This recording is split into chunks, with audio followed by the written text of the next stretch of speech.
সিলেটের গণমাধ্যম কর্মীদের সাথে মতবিনিময় করেছে ওয়াশিংটনস্থ ন্যাশনাল প্রেস ক্লাব সদস্য মুশফিকুল ফজল আনসারী। দুপুরে সিলেট প্রেস ক্লাবে এই মতবিনিময়ের আয়োজন করা হয়।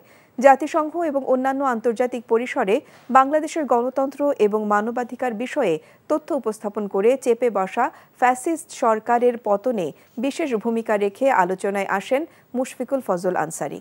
গণমাধ্যম কর্মীদের উদ্দেশ্যে তিনি বলেন, এখন সময় অধিকার প্রতিষ্ঠার, এখন সময় সত্যিকারের স্বাধীনতা ও দেশ গঠনের।